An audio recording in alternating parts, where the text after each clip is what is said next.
Kenyam do nina tan ka kibar ko wuldi Allah janni beddu na kibarul kono Dabo Fall Kande reject election results Ousainou Dabo memo UDP la nyadan ko di ani Mama Kande GDC ani Esam Bay Fall mi alon kablori independent e balanta carte keso la me wala carte fawla mi alon ko wala banta banko kanja aye munne mune fo albamo la bi kibarol to albamo la president Adama Barrow ya tombon ko ke pour sanji lulu nala ay mara banko la carte fawla ta nyaadi albamo la bi kibarol to fana albamo la me ko wolle nata yirkaro ke non ka jube banko kan jumal be win la e ko yirkaro men ke non kaytan ko NPP be gagnela ay ko akamunta la kumo lotalde yemuna fo kuma kan kono albamo la bi kibarol to fanan albamo la observal milalon ko wolle nata pour ka jube carte fawla ta nyaadi banko kan e ko carte fawtilintale andun allankene matale fanan jumal diam di toala albo fanan mo la bi kibarol to fanan albamo la be mol sodra milalon ko ibe bola UDP ibe bola GDC ani NPP ko wolle gagneta be solla telephone to naariata ala ni be diamula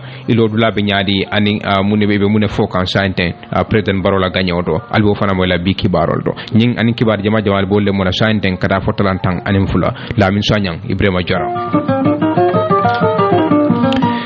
ka dun kibarol kondom be standard la kibar kayto cikala e la kibata la sirf bojang ay sabaro ke ko president Adama Barrow candidate o mi alon ko National People's Party ye wole alondi atele ni presidential election men ke da banko kanjang e ka gagneta ay carte kese 457,501 vote memo carte kese wili kemena ani tallulu ani warabula keme lulu tang ani kononto ay wole sodo anduniya yirika 53.2% ay wole sodo carte fa o men ke da banko kan yaytande kuma kan do e ko carte kese me alon ko afayta nyim banko kan nyinang carte kese wili keme say keme lulu carte kese wili keme say tallulu ani kononto keme lulu taworo ani warwula wole carte for me valid voters card me alon ko ya fay nyim banko kanjang e ko nyinnata to momenna IEC ye carte kese amanto wala yiriko me register banko kan briye voters card di banko dimula wala carte kese wili keme kononto taworo ani fula keme tawlulu ani kononto wala carte kese to me alon ko ya ta nyim banko kan yatande kuma kan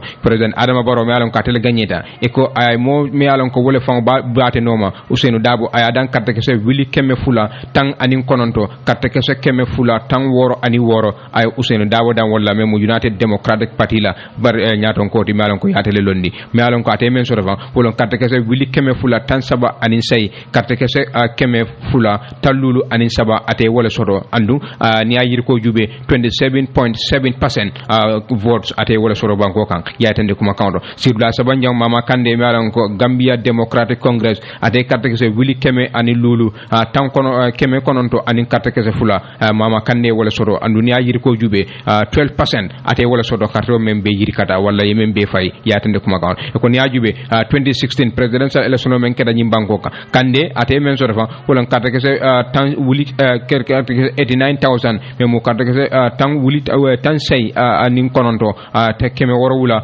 anin keme warwula taworo anin say ni kafnyoma ay wala soro non carte faw men keda non 2016 andune o percentage jube ya itande kibarol do 17.7% ay wala soto ya itande kuma kawdo he contest this election atege bira dabula ni election do akamunda ay alliance soto wala mulla da ka malon ko wolle farata APRC bala wentu momen na telle keda no mararo wala telebe no maralola e ka fu patio men ko alliance for patriotic reorientation and construction ya ani Gambia Action Party wala da kan ya tande kuma kawdo Halifa Sallah mi alon katabe People's Democratic Organization for Independence and Socialism atele sibla nani njangota andung ate carte kese amount men soto wala jiri ko men soto carte kese carte kese 32,435 votes ate wala soto anduni ajube fan 3.8% jiri ko to ate wala soto banko ka yatande kuma kawdo Mr. Sallah announced he would not longer stand Halifa Sallah ate afunu commando ako nyine be kala carte ala election labanguti banko kanjang aba dabula menna pour kalo kamansa nyini banko ka ezam bay fal mi alongo ade fana ato hiriwata walla ato botanum bake mi alongo de commission men bantanum commando truth reconciliation and reparation commission men tiara city e ka to bota je andu mole mati mi alongo darata ni banko ka ade fana lota mi alongo independent candidate brate men soro 17,200 votes ate wala soro andu niajube 2% dama ate nata ay wala soro carte ke soto mi alongo wala kasabi tambita 6 position mi alon atele labonta Abdoulaye Ibrahima Jammeh ate men zorba mi alon ko National People's Party la ate londi ate kera modi mi alon ko ka fanan ate kera modi mi alon ka binun do ko la dame wala Gambia Civil Aviation Authority anda kera modi mi alon ko atobora je bage bare ate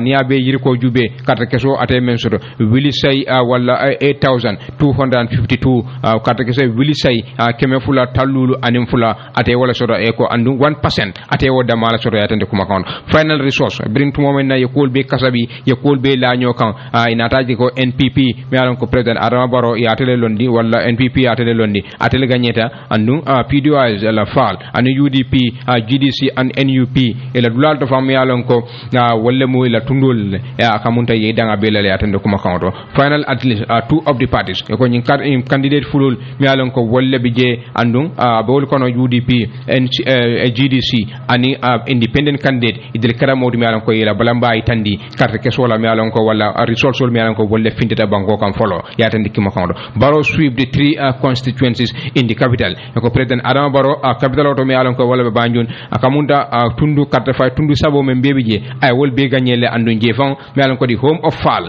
esam bay Fall banjunun kolum bari aya gagné wo datole andu niya jube fan constituency dol bije mi alon ko addo nyol wala ana membe nyo sabakan wol be la sate wolto membe jimara mama kande president Barrow ya danjel Serakunda Halifa Sallah president Barrow ya danjel Brikama Abdoulaye Jammeh president Barrow ya danjel Banzang Dabo ay dan woto fananne e ko akara moti mi alon ko ayin be dan ila tundol lale ani la dulal to mi alon ko be sabatendi hawreba Kande and his ya Jammeh's back APRC e ko Kande ani ya Jammeh la mul mi alon ko wolle bate koma wol kera modi mi alon ko foñi kono ban ni yajibe president Adama Barrow carte kese wili tang anin fula keme anin tang anin lulu ay wala soro par mama Kande ni yabe kasabi ay carte kese wili tang anin say tallu keme na keme lulu tan saba anin kononto ay wala soro agamunda mama Kande adam foñile ni kasabi ro be la nyoka ayatni kuma hon in the last presidential election president sa carte keso me wala carte fay ko men kera nu njang commando 2016 president Adama Barrow ay men soro ni yawul be kafu nyoma carte kese wili keme fula tan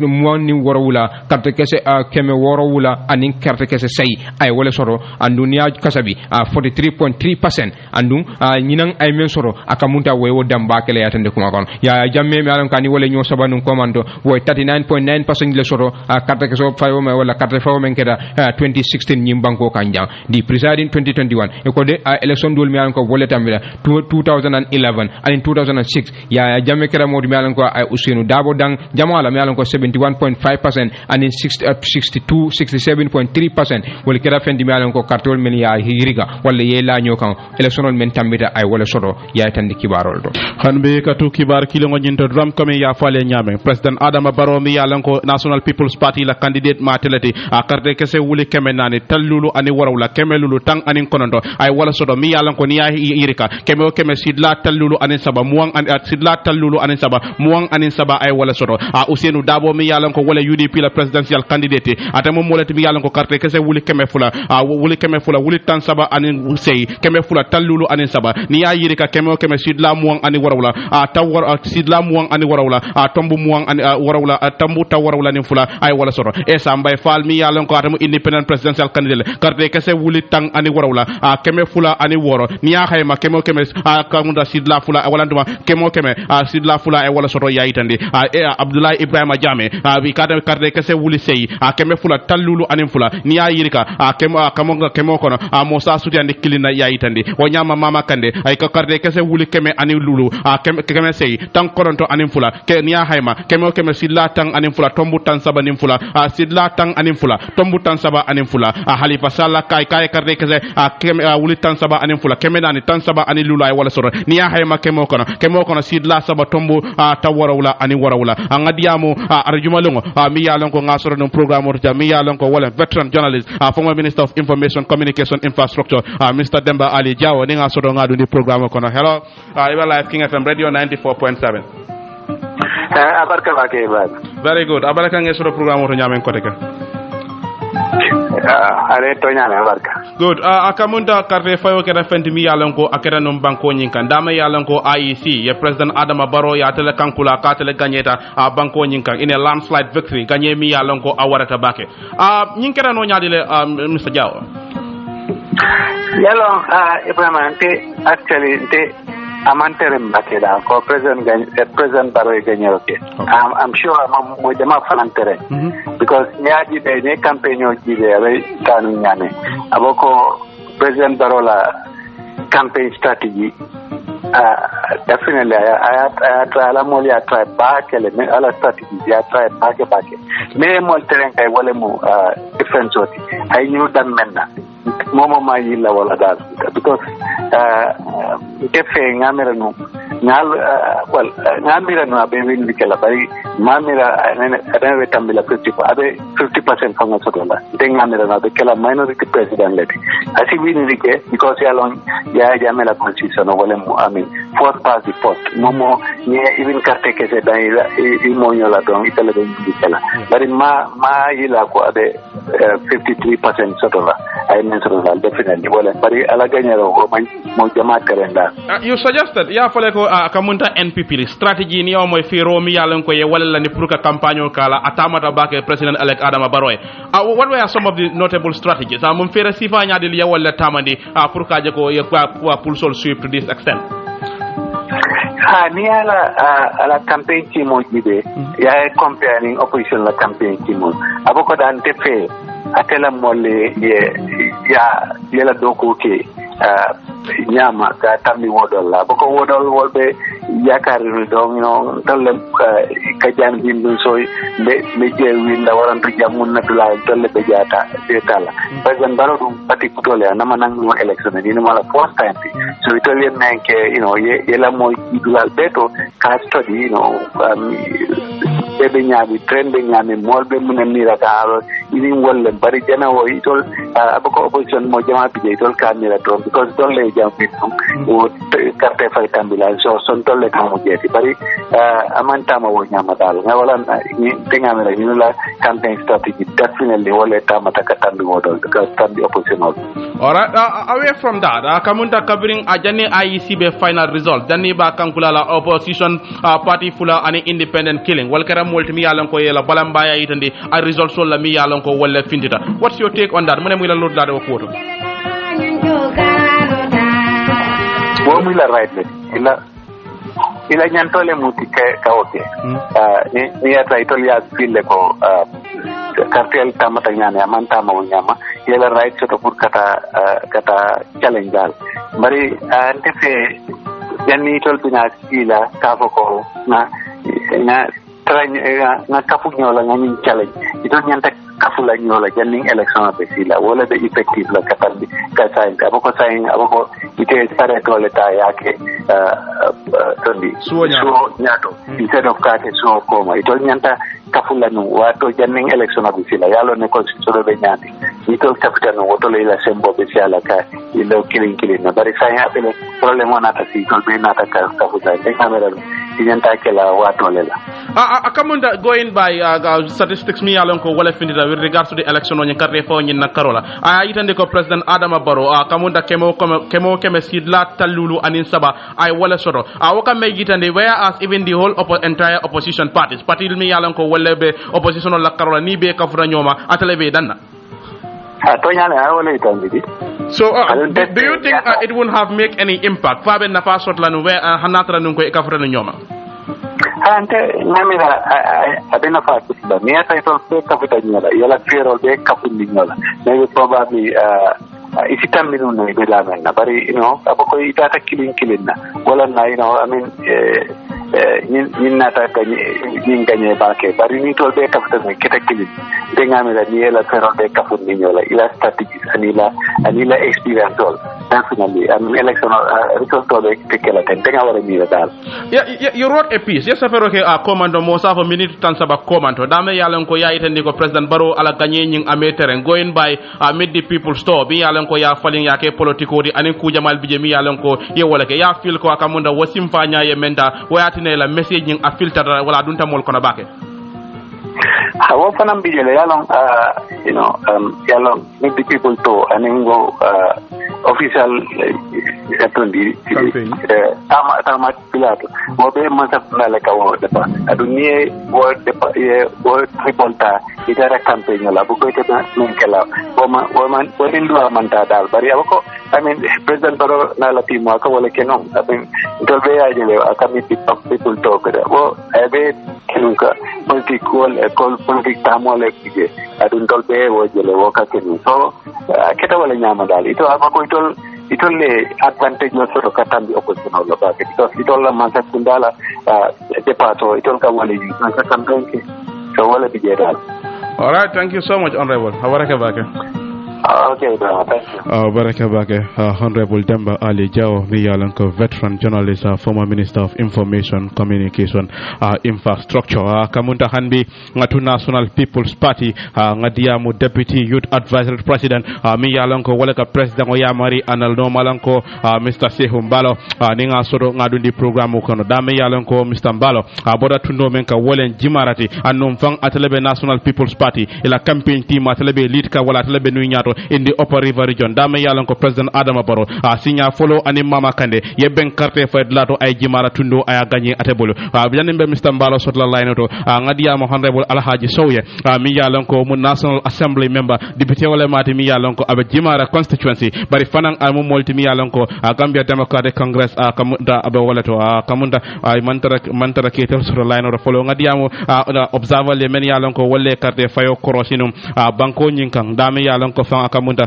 Mr. Marinyang, Miyalanko Willem, Executive Director, Gambia participate, Abamol Kono Miyalanko, Wale Carrefour, GB Kabe Wato Miyalanko, Abekeri, Aliala Neko Party Dol Bije, the party full of United Democratic Party, and in Gambia Democratic Congress Independent Esam by Fall, Walmu Multi Miyalanko, Pulsol Ni Walano Carrefour Menkara, Ya Reject Walantuma Ibalantala, Kabri Wato Miyalanko, Akamunda, Yasulo Yitandi, Miyalanko, Wale Tamada Kualkono, Abaringa Diam, Mr. Marinya, Miyalanko, Wale Executive Director, Gambia participate, Soro ngadu programme on kono kanyinen ka carte fo wala ko nyi alata nyaari la bayri abenu jele pour ka jibero ke ko wala tamandir nyala na yala telephone ta ngadu ndi programme on kono bar janning ate bala telephone ta la drom yes la mene ke ba dol dunde ning batel so ambe tel soro la nga observal mi alon ko wala nga mul fana mi alon ko wolle be opposition camp yela balamba itandi ke for wala standard newspaper asafe la kibatala tabora bojang severo ke ko 3 of the 5 defeated candidates sabol mi alon ko abo molulo l'économie alon ko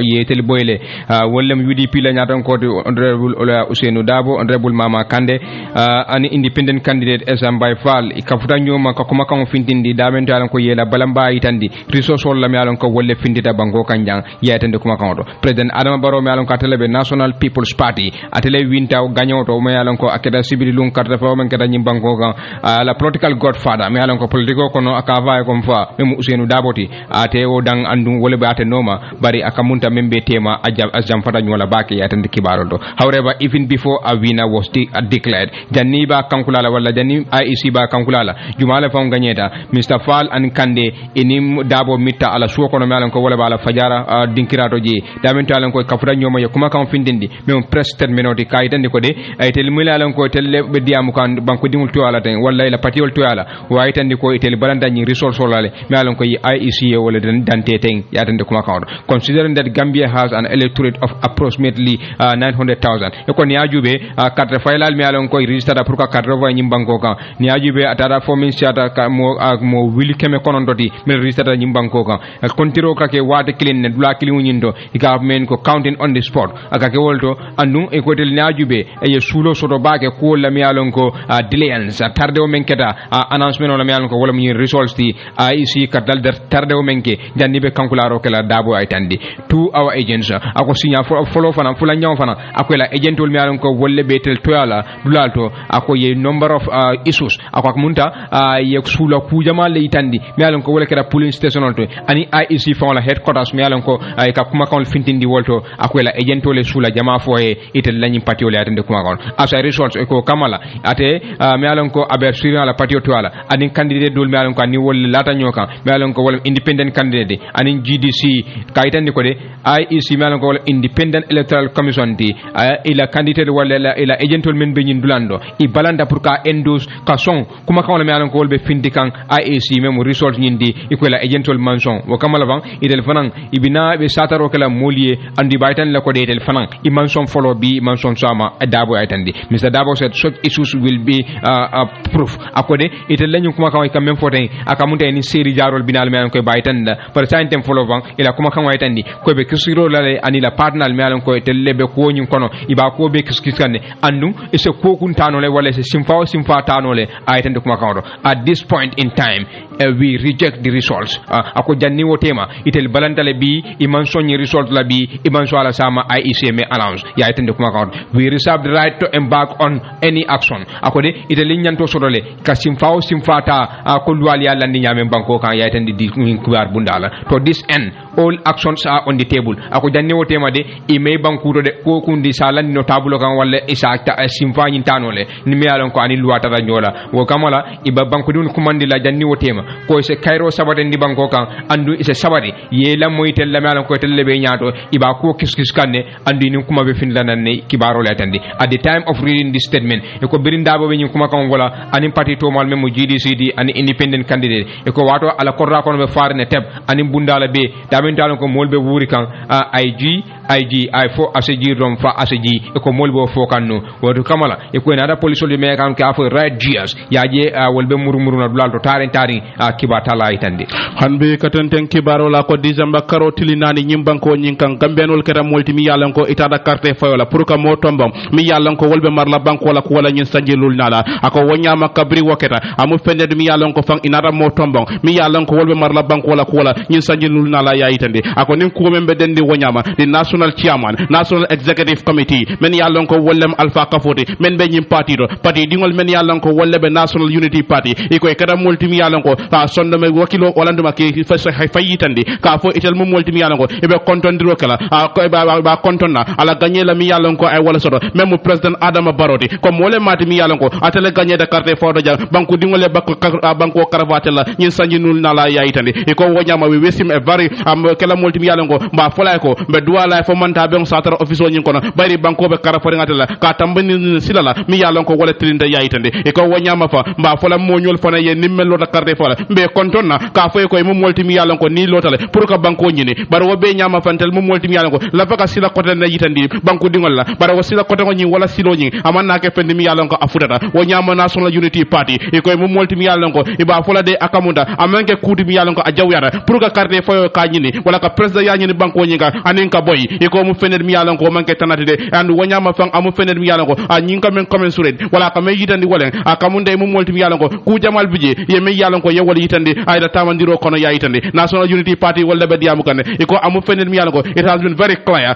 ko nyi amu fener mi yalan ko sinada bage kabri wado mi yalan ko gambe dingol be carte fayla yalan ko de mo lebe tarraje mi yalan ko mo kilinda ma wala be ganyeda andu ni wo ganye fonan sota gambia banko wala ganyeda national unity party ya yitandi e ko gambian has voted gambe dingol mo mi yalan ko carte fayla andu ye lodla fonanta me yalan ko wala marlela ko nyi na ya yitandi andu wanyama fang ko kata minim bunyala ami yalan ko wala kataranda maltima ko politiko nyi abe kada fenet mi yalan ko atamare ni kumfani sobe ya kono la pour democracy ni nakarola yayitane ko wodi nyama fa each on we call on each and everyone me kumandiro kala momola ka fo ke multi mi yalan ko wato be la democracy me banko nyi ka to bendi anin ka sabone tolerant and respectful aka nyo fana bunya ka nyo horama anin fana inclusive environment ka al hawayele mi yalan ko molbi be kunna je yayitande kabri be la kuma kan ko indi kan ko mo multi mi yalan ko be nyi manta be ngotala katentro ni jeyro fo molye men yalon ko wolle carte fay national unity party ani men be carte fay banko nyika hana tala nun ko ima fayitele yayitande e ko 2021 presidential election cycle a carte president carte fay banko nyika amu fened mi yalon ko ak wonyin abe bantale wonyame ko be mbulo kafu joka ngam mbulo la ni tablo ka nganna gambia banko nyindo ku yayitande and wonyama fang nimbe do ku kala nkana jibe si fatam fansi kuwal dina ku ani ka fay ni momi mantra political party ki ndel be mbulo kafu nyoma nga do ko do banko do ko ayitande as a responsible party in opposition party mi yalon ko asobeyata anda yala hajo fanal long ndel mum molti mi yalon ko be tentenna pour ka jim banko nyi ka tenten kan do ko ke kan dabula banku do ko nyi kono mi yayitande e ko wanyama fantel mum molti mi yalon ko be mbulo warela ka futandi man sakunda fanama kaje ko nibe do ko ke no la nyame wala ndo be kala molti mi yalon ko ke la hamen na ko wol nyi ka fasa yayitande e ko wanyama we will lead the path of unity towards our common good be simfanya tala dam yalon ko be tambila nyaado wa pour ka ko tamande mi yalon ka be kala banku dingol la nafalde national unity party yayitande in essence e ka me yitande wala national unity party ital mum molti mi yalon ko despite akamunta opposition party fula ani independent kele wala pulso ni reject wala e balantala ital mum molti mi yalon ko they accepted the result isonta karre fa ni na andu president elect Adama Barrow amum molti mi yalon ko ya congratulate katle molti mi yalon ko banko dingole banko karafata la nyen sanjilul nala yeah very well ko ya fu nyame ital mantra wo party sabo kono melbe balamba itandika bar kasena ni drum as we speak meyin liamo menna the only president elect mi yalon ko banko kan sainte wo president Adama Barrow di tonya ñil fane resoro comme ye silo simfalta me alon ko niaje ko ame nyalfa luwala karola iso kenole baru wo man president la bagno wala gagno ama o jija folo foni banko la kiti bung la fale very good han bi nga tenten kibaro la nga fale no pri hambulo to commando ka fale ko Mr. Sehum Balo mo atlem deputy youth advisory president andum fang abedame bodame wolen jimarati dame yalon ko president Adama Barrow signa folo akara modi mi yalon ko ani mama kande ye ben carte fo la a gagné bari nal hakilo bakan e ko 2007 sa president Adama Barrow am molti mi yalon ko fan kabri abe United Democratic Party ani mama kande e ben carte fo la mama kande na da gagné 2016 presidential election men kera banko nyika president Barrow am molti mi yalon ko kabri atelam coalition la flag biarade ani mama kande akamunta e benta no jimarale dami yalon ko kande e kuwa kan jefana bari nyintade 2021 presidential election president Adama Barrow am molti mi yalon ko ay mama kande a gagné atani jimara tundo nyika gagné nyami yalon ko awarata bake ngadia mo Sehum Balo mi yalon ka atlemo NPP la campaign atlebe nyaton kaya kan in URR nga soto ngadu ni programme ko Mr. Balo ba live King FM radio 94.7 yeah Ibrahima Jara abenyadi be control number radio staff de control kan min no la ya ko mo de control de bi election on Saturday results of food declaration keda. Very good, congratulations Mr. Mbalo. To start with Kamunda Upper River region jemu dinkralti mi yalon ko imeta ka fole with confidence kalbu molti mi yalon ko albe gagné president Barrow walantuma NPP la candidate o amu molti mi yalon ko gagné nyami yalon ko awarata bake in Upper River region nyin nata nyadina Ibrahima Jara ngamira niaje latalla people like you and Lamin China latalla ko do people want to practice genuine journalism. Me along ko you want to respect the ethics of journalism. Wala atina ni aleki watu ka dankro ke ko ka pare panak. I will tell you my honest opinion. 2 days before election or during the campaign, you remember you called me. You call it's over. Signing is is totally under the control of President Adama Barrow. Adama Barrow is Jimara control. Jibaran call sign the confidence is there. Ya jeko Adama Barrow pareda dokol aru fara mistake ko menkere tonya it will pay ani mama kande it will pay wuluta je but the fact that President Adama Barrow he has proved himself no reasonable doubt that he is going to unite the Gambians to take control. The Molbe Nada they are behind him. Go ni election kera take it go write it down. President Adama Barrow will beat Mama Kande anytime in the elections. If you look at Amanke Jimara from Jimara Adama Barrow URR Bele Collect he defeated mercilessly the opposition with a landslide victory. And what is the Kelafara, what is the continue? And I want you to write this down. The deputy another in Jimara. I am telling you, Adama Barrow, I remember anybody lonely here is going to take that over. And so it's over in Jimara. I think I told you that.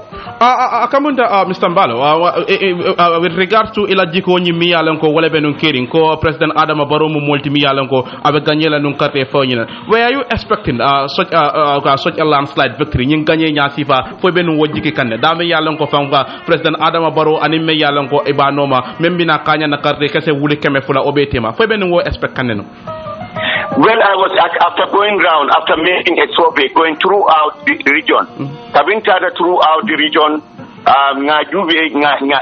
member carrying the consultation because political consultation. I just thought I want to make sure I am on the grassroots follow. I get in touch with the people.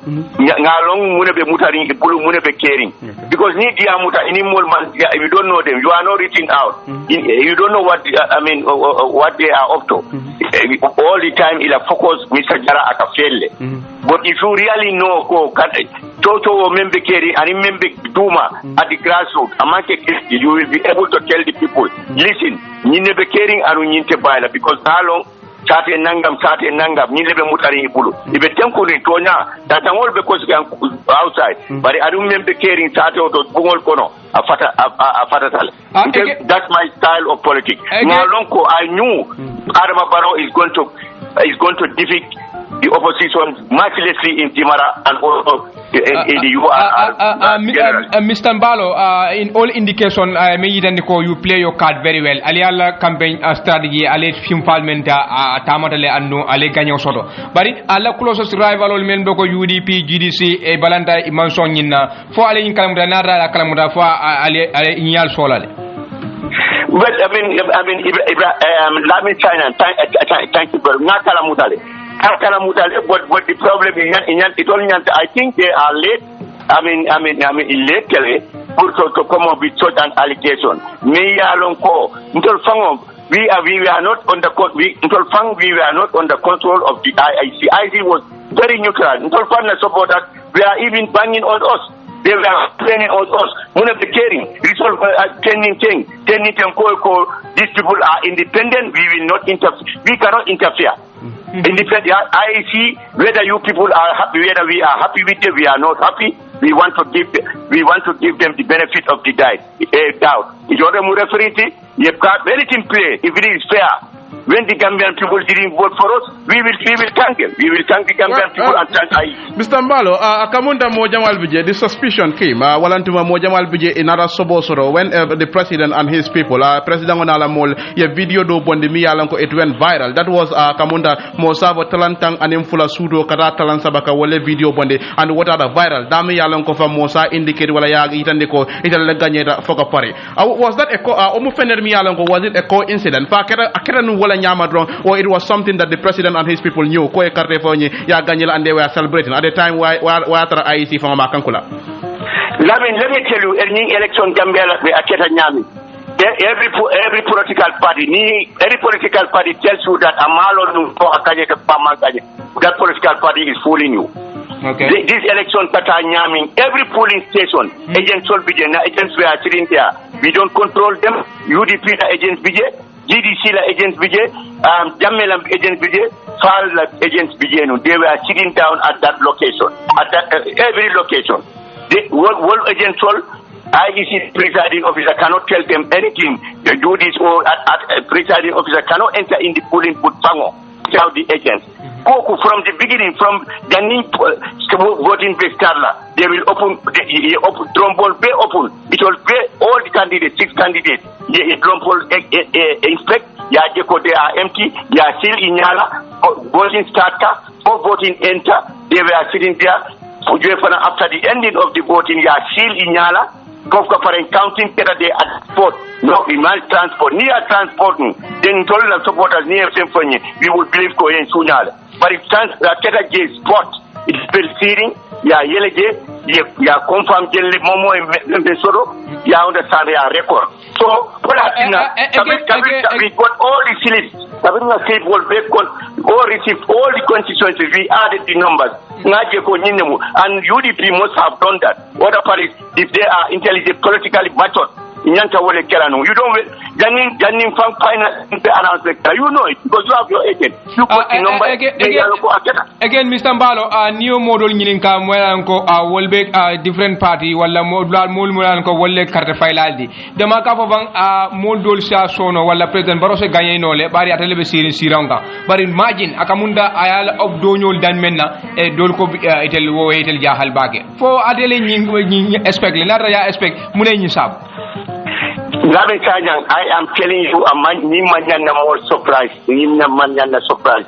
From the beginning, I have been telling you people, Gambian only confidence. All the men undecided voters were sitting, watching from almost 1 year ago. They were watching things bita kanyame, barola confidence. For amu kamfato president Wallet Bank, for abe mol mutala, for abe mol totola, for abe pudol kela, ya under the for abe dola so abe talak, they were watching. All they put all these things into consideration. Ya jeko. Minne munyaton ko di may alon ko abe gambianol marala ate harasla ate intimidate la ate foka pare he will unite us wala tin will be all the decided voters nada. This is not a surprise to us. Alright. We respected the Gambian people and we advise our supporters more can have opposition leader Neni, more can have opposition Kadafi. We are all Gambians. Let's respect each other, let's respect the rule of law. And more proof for this is the right government for Kagam to continue and bring stability in this country. More la bunya ibasorola. UDP la bunya, they will get it. UDP la bunya, they will get it. The ISAF la bunya, they will get it under President Adam. All the opposition leaders, we will give them the fullest respect they deserve in this country as far as you are claiming an opposition. All right. What can I take? Abaraka Baka, Mr. Mbalo. Thank you very much. Abaraka, Mr. Jarab. Mr. Sihumbalo, Yalonko Wallen Deputy Youth Advisor to the President. Ngadiamo, Lawyer Yankoba Dabo, Yalonko Fang Akamunda, Atelemu UDP la agentoti at the IEC. But Mr. Dabo, Amamolti Yalonko Inadafo, Nyato Domading, a withdrawta Walantuma Abota IEC, Kabri Waromi Yalonko Mosavo Karte, Fay Kaitol Miyalonko Walla Kanaje, Jamabije Imamolti Miyalonko Imasinya, Janin Nyato Domading, Atabekala Moti Miyalonko, a la party leader, Miyalonko Walla Honorable Usinu Davote, Animo Fula Kodangol, Yinanan Kafo, Ibalanta Pulsol Ninale, Barakamunta, Yanks Janin Kata Sura Line of Dongadiam, Honorable Alahaji Soya, Miyalonko Wallem GDC, the National Assembly member in Jimara constituency, Dami Yalonko, NPP, the presidential candidate, Adam Abaro, Amamolti Miyalonko, GDC, the Mama Kande, Ganye Nyami Yalonko, Awarata Bake, Oma Fongola. Yes, Honorable Ibalive, King FM Radio 94.7. Baraka ngesoro programme to nyamen kote ken. Thank you. Very good. Kamunta Jimara Tundo Nyikang, in fact, exclusively, inclusively in the Upper River region. Jemuti Galtemi Yalonko, NPP, la candidate Adama Barrow, Akamunta, JB Ganye, oppositional bullet. How did you feel? Akere Balanyadi, when you had the result? Kabir result on Yimoy. Thank you very much, Jara. Comme ça, ya punyame the entire Barole Winter Dula. So when I had the result, I really feel okay because this is the decision of the Almighty Allah. So Alajiman Fu Nodi. Yes. Akamunda in essence, ila party leader teba suggestion ani mo ko tangol iba fo kan ko Akamunda imang la kate wala balanta result sol nyinale.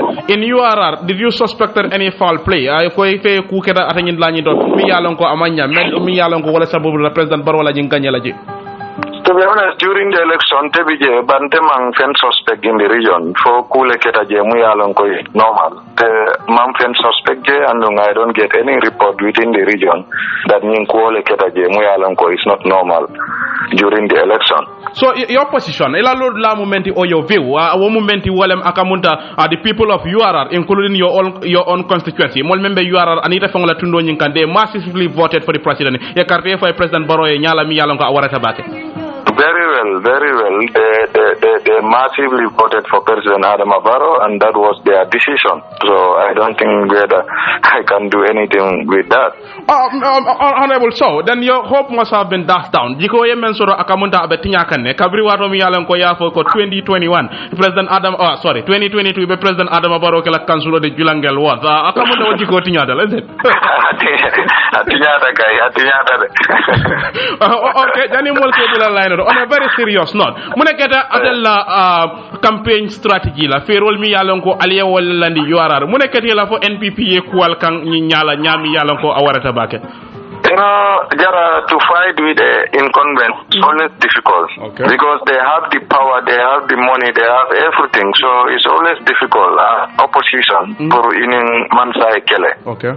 You see, so they can use anything they have to make sure that they win the election, and that's what exactly happened. So before we go to the polls, jani mol bita carte fa nyina fo yenyi miro sotale walantuma ite kabire campagne ko campagne nyon korosi yalla ne ko Adama Barrow be gagné la. Actually, Okay. It's just few days to the election. That was the time it came to me that because the way I see people coming for, then I know there is gonna be changes from the people, not. So what must have triggered that? Mune wasabu for akamunda mulla kumakangol falinta. Tall places like Jimara, when I get there, I think I get there 4 days, 4 or 5 days before the election. But Tara, they were really, doing good. The Sengol cake and Satol, Masingol Samba, almost in all the communities within Jimara, in Masingol. Okay, Nyotura Masingol. Nyotura Masingolu Karerolu we are very distributed and we along Musolu they almost have the high vote. So that I will be somebody alto. Okay. You see? So maybe wole asabu, All right. So will you congratulate the president? Very well.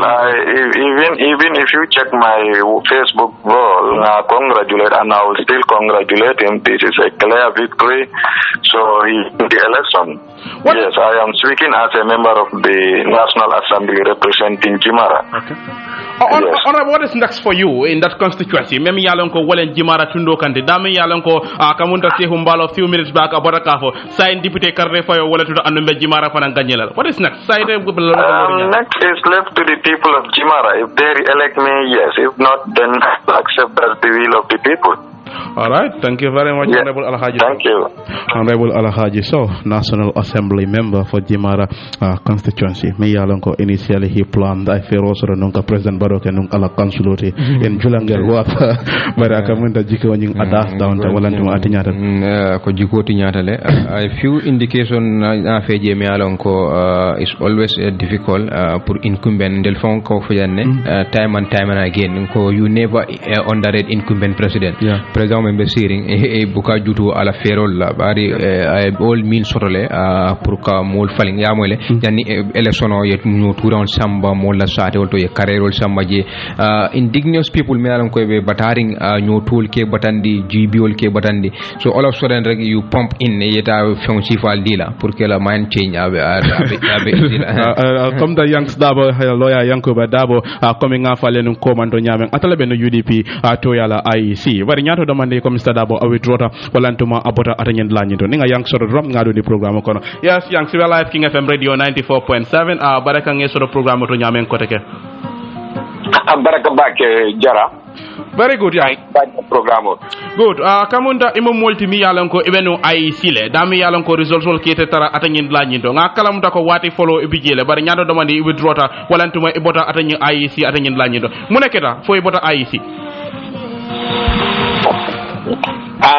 yalong tondile bang resultol bina kanne and then ndolnga itandila ko resultol nying man resultol inte verify no la so nim man permi verify do sign okay so yetara je resultol bina ka no damati je mo fula le bije so nem mo fula nyaw min bije because ndenyanta bolo kaboje fanan kata party headquarters ne ka communicate so wala kat nan ka finde ngamunu nan ka finde ngata okay so kabiring ibota atanyin lanyito result tol nyimi yalon ko walla kana equality wol sign no natra nunko alme verify fal natra ne verify le natra nunko alme verify munata na alme signa me verify because result tol minaka fona and then party polling agent dingol various polling station also e kuma kon men voy parade okay so side nada minke wala minde as a party ko Pati polling agent will be dawda ila result slips on me ya be kina mana si be kamanga be calculate okay and IEC result on me na IEC fango do bayring also do jele dawul be jibe ko result do kapen na IEC min yalon gon do la pati dingol moti je mi signé okay na IEC ni nganu wala jele mun yadna ni result do kana mom do la mol mawul signé je NPP do ko do ne do signé e poni aje wol keda wo ka ke result de min barana ila regional to okay ila regional office to and at some point ndolla as a kelen ndolla agent tol man daraje bar ndolla agent tolu allocate le for collation center nga agent tol allocate for polling center nga agent tol allocate for the regional office time. So me at na wal man wal sign ma wal hanin bi. So that's why I'm going to thing and those until we are able to verify with our people. Ela party leader kuno akamunda ninga leader fula mo fula ko tangol kera molti yalan ko akamunda carte fo ya reject walantuma e balantala ba banko moral kitabo la bunda tan ni anin kononto aya yitandi wala sembo di ko mosi carte fo nyin asi challenge no la in court ka ayi si la badek nyin ka challenge in court but I what women di is only 10 days tilitandama as keno wodama nyine kono. Do you think that time is enough pour ka jego if you guys have any solid case la ke so mi yalan ka bambanda pour ka result woni kiti bon sa sabadi ni wala ka ko kol nyim fale only 5 days is enough. I mean ndol bi ni nga fenkol be sodo evidence ni nga be sodo nga collation of because computer sai ka be dundu volta be bonde okay then some na evidence bonne no jël bay rembe dara ndol bulani ni be ICM announce wolbe bulle ni different woman difficult pour ka proof and then yela petition or survey on the very day file into the court. So 10 days is enough for us. So up to now mbenyin diamo men na saying you are not still convinced Iman Sonko Adama Barrow gagnetale. No, Mansong, because obviously phone say result ni nata nyamin sondo moto tano la ikat lal min foye gagné anin gagné ro kata nyamin ni akorosi ni Adama Barrow en toltan daming akan dam wili wolle la nin tol nga dan dami abuka tambi wili kilin wili fulala yalla wo kushi fay buka wo waklo buka wo mirano sondo moto dano so mim ko te wala nyindi ko ndol ko da result e bena na result be jibe ni result li min fo IEC wala fo we accept na fay Adam Barrow tele gagneta o man get time waste yaje luwa ko 10 days ako ni momi man satisfy eta kidiola woyo wokeje because I alone ko result to beta perfect no mo beta accept no nada so la na luwa okay moli luwa buko to banko na buko bado ko ni wona dal apilo ke ko bat la na right la wodi na nyandolam pour ko fenke no but ala nada la winta na accept with evidence da by Adam Barrow winta le ngi accept. So but yangs model bije kamunda mbora kadiama modo e amamme bake waya yitandi ko akamunda NPP la campaign strategy wala tamata ila opponent sol wala oppositional tade wala ti nyong gagner sifa nyi soto. What will you say to that? Debe mena fala what? I think that's what they want us to believe, but I don't think ko Gambia will divide wanyama man la Gambia will shield nyo ko wanyama comme ni result o gabo apende za nyame Gambia benga no be mu kilingolti siolu ti jamme sa kono ko ani ni tidol mandeng. You understand? So ni siolu min denta wanyama election o te tan wala wanyama ya ko ni sikar le bidana wol be ni sikar do lo kon le adile nyinke election o ni ala result o ni mi ade da la ta pour Gambia no le wala je. You understand? Bari wonte Gambia ba Gambia politiko kabiri ngani ko mo yaya bon kam mo siol nenyi banko ka buka tama wanyama. So saying a bit of kabiri kamul fanum sio kama kabiri kamul fanum vengo because ita kono la mole ko nim sidol be drone taga adamaya nim mandin ko lumanda adamaya because adama kam mandin ko so why would mandin ko not to go to adama and mandin jamal ni taga mandin ko la pesto jama bale karde o fay adama. That is reflective, but money adna sidol itaka ko would mang any vote get to UDP and UDP is not about one tribe. So what I didn't go at Keranyaming, so no more Bukatano, because Gambia la Banco, Bedamin, Nabadi, and the Pata Wende, Kapuko, and another mean for Korosi, Kabirinko, we know Keta, Dulal Minifong, Equator Ganyada, and Mowel Fanya Mobile Celebration, or Mobile Sunuri Camera, Tolde Sunuri. So it doesn't make sense. What I didn't go. Investigating of Bokoni and Kalama. So, then the Molke Bula line of Angala Bulu Mutabake. But Akamunda for a party Sabol Mia, Walantuma Halifa Sala and Esa Fal, Mia Lonko Akamunda Alni Lebedending Aquanina. Hanbi are they still standing on their farm? We're lowering back Aquanin. Sorry, I'm sorry. Just sorry. Mama Kande and Esa Fal for Hanbi la Ludrabe Anyama Kabirin Kunu Yakumo member, Ebe Walter Bamfoy Jadal. Inga signature leke barialo ndola kunying ndolunga datile from the outset ko ndol mantata from the beginning. Okay. So nim pati dol fana natela stanta nata je ko stansol be mo kilingolti na ke na ko nyoma nga ke tempo de ngo mem mantaraje wo mari la nyantulu maya accept ni to le new evidence sort of coming itoli la investigation o bandani yaje ko barole fengeta itol ta accept nole ndol min yalon ko ndol la mol fana menna evidence taken na ba man tan tolla evidence bay man proof ndol ta accept nole dunna evidence na ra kama fengem ta accept lambi dala court le wala mu duala slot. So how optimistic are you that nita da kiti bunga bari in Africa it is very unlikely dame yalon ko ka election verdict challenge in court ayna falling amo fened mi yalon ko abukatari akela. How optimistic are you ko nginta askeno ko wol ci yalaman?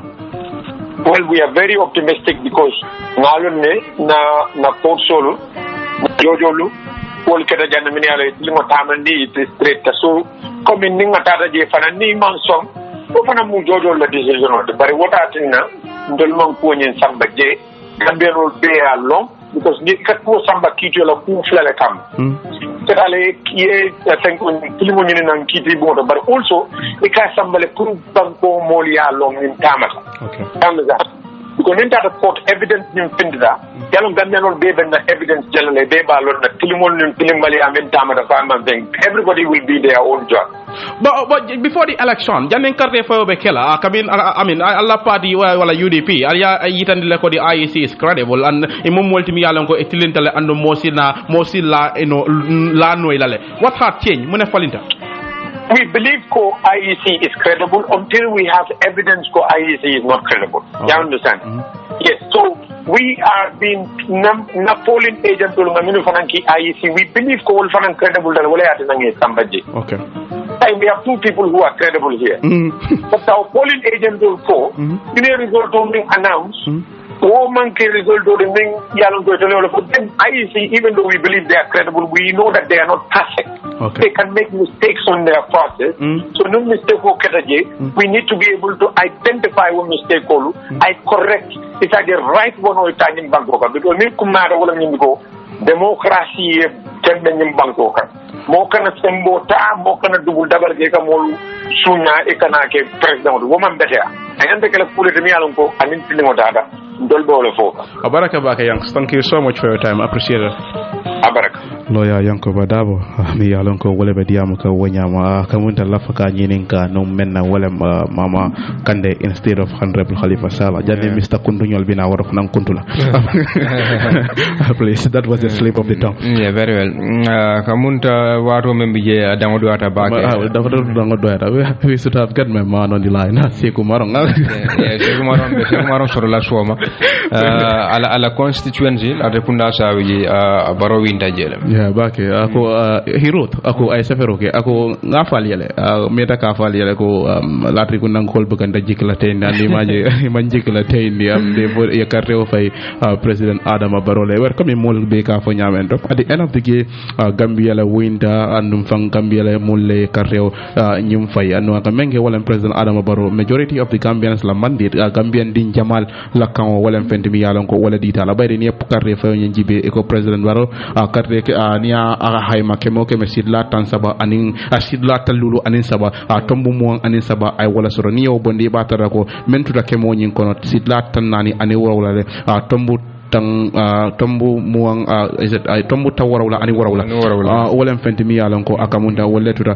banko nyin kam men yalon ko ma o e meji imagine nyin ay nyil damenna hani itelbe tel candidate rol me yalon ko en mo nano wala mo lulol nyini ni la carte ke so be la nyo kam president Barrow e idanne wati na fam mo jama han sonde mo ka wiswasa bari ka ajandi zon in as much as they deserve right to go to court ye right to kata court bari fana nyim fana muy fana na nyanto ti yafo ila supportale ko ye Cairo sabatindi ayalon ko banko mun telbe le tadi ni telbita kiti bungula o mila right le kata kiti bungula bar peace and tranquility tenku anin Cairo be mbijan e nyando fole la supportale and up to now amira akamunta kuno ila party leader mo multi yalon ko adiamata jela dami yalon ko kata fendi mi yalon ko bambande ka fo ila mulye ka multi yalon ko is kam banko nyika and as we speak the president elect o mo Adama Barrow le yeah very well akamunta wato bantala fereng wato mi yalon ko wal tutaje amu fenet mi yalon ko abandala fer radio do ko mo watol ti baro bandala lamen ci kankularo di kankularo bi je